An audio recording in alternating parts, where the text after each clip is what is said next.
Limerence is an altered state of mind, an involuntary, intense infatuation with another person. If you become limerent for someone new when you're already married, it's obviously a serious problem. If you're the spouse, it's much worse. You can't easily tell how serious the danger to your marriage is, or what you can constructively do to address the problem. What does limerence really mean for a marriage? Is it over, or is it one of those for worse moments that the marriage vows mention?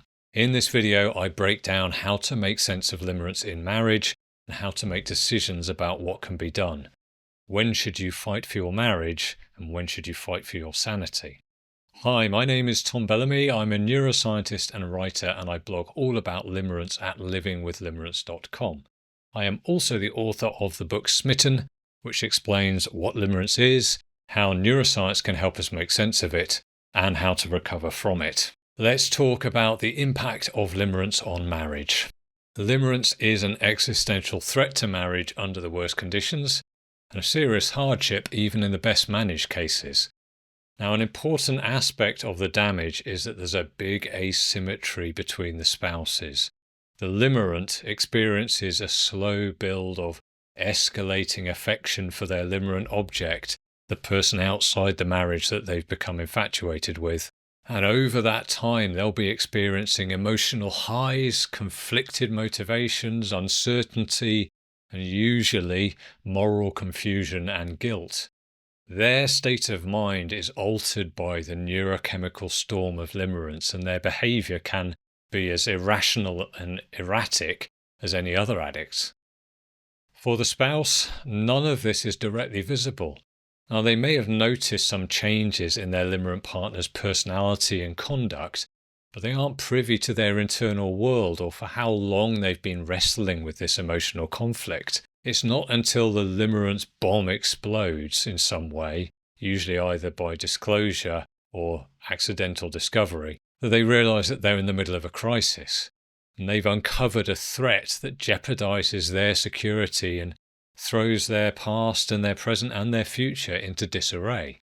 Psychologically, for the spouse, the foundations have been pulled out from under their life. And that disorientation can be even worse if the limerent partner has been gaslighting them about the situation in order to protect their secret. A natural response to this crisis is to go into emergency mode and try to make sense of the situation while searching for ways to regain some control. A common impulse in the immediate aftermath is to focus on doing whatever they can to solve the problem. And that often takes the form of asking, what can I do to help? So the panicked spouse is still working in a mental framework of protecting the bond, protecting their family. So they bury the feelings of betrayal as they try to manage the crisis. And this is often the point at which people contact me seeking advice, typically in the form of asking, how do I save my marriage? These are some of the hardest messages that I receive because the honest answer is, I don't know if you can. And I'm not just being morbidly pessimistic. Every marriage and every individual situation is unique. And so the impact of limerence is so variable on different people that a simple answer just isn't possible. Now, more positively, understanding limerence can help betrayed spouses make sense of what's going on. Limerence is an altered state of mind that's akin to a behavioral addiction. It isn't always intentional.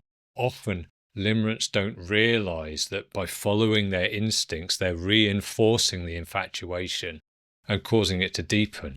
It isn't necessarily malicious or reckless on their part. They're just unthinkingly gravitating towards this intoxicating new person. That said, married limerents will generally suffer from cognitive dissonance. They see themselves as good people, but they're not behaving well.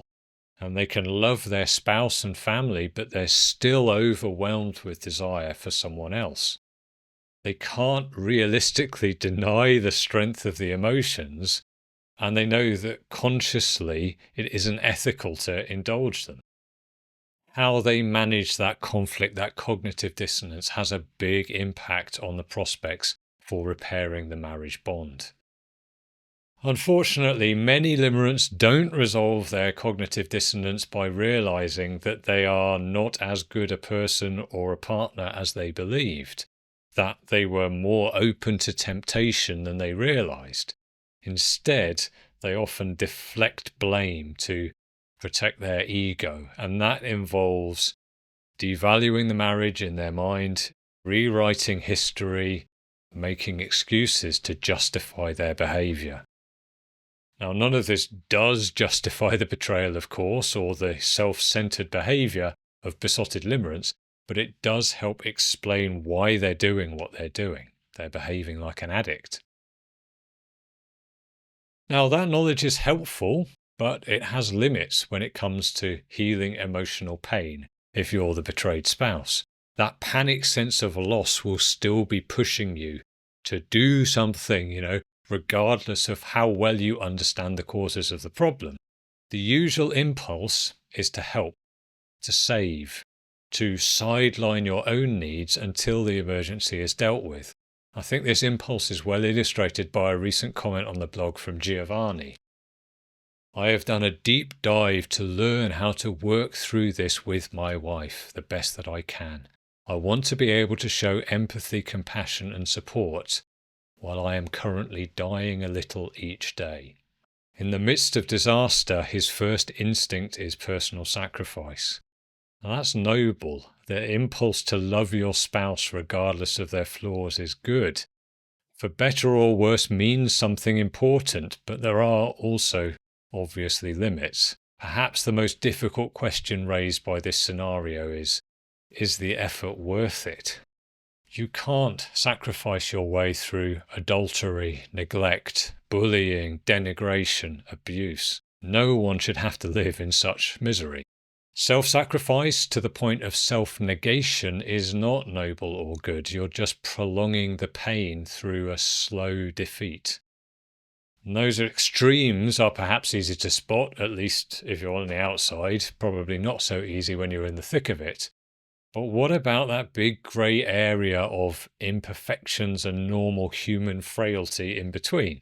How long can you delay your own emotional breakdown to preserve domestic stability?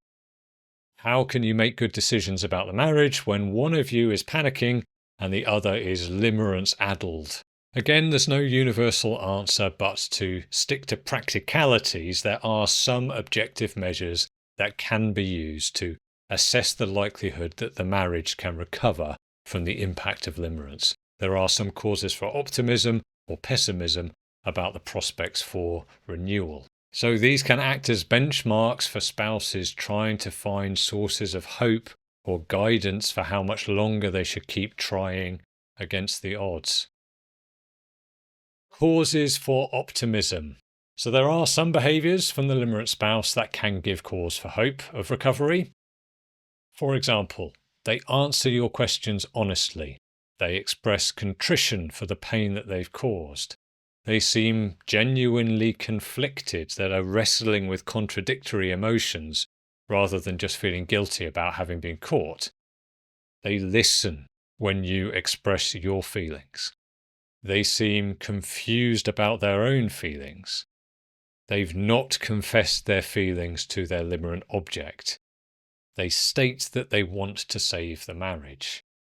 They regret times when they give in to their limerent urges, and that they agree to reasonable restrictions. So things like limiting contact with their limerent object, going to couples counselling, or prioritizing family time. Causes for pessimism. Conversely, there are also some red flags that indicate that you should take steps to protect yourself. They minimize your pain. They belittle or insult you. They refuse to answer questions. They rewrite history, casting you in a negative light. They openly compare you to their limerent object. They defend their limerent object against your criticisms. They refuse to reduce contact with their limerent object. They refuse to apologize for their behavior. You suspect that they've shared intimate secrets with their limerent object. You repeatedly catch them in lies. When you think about your future, you feel more fear than sadness. And finally, they've already started on an affair. No one can unilaterally save a marriage. By its nature, it's a partnership, and it requires both people to be on board for it to succeed. But these markers of hope and doubt can help guide you at times when it's hard to think straight.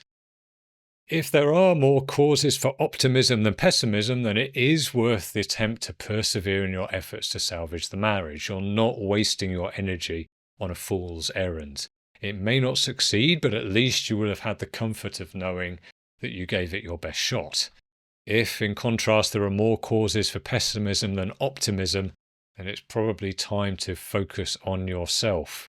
Your spouse is still deep in their limerence, deep in that mindset. Fighting for them is likely to just bring pain and conflict to you.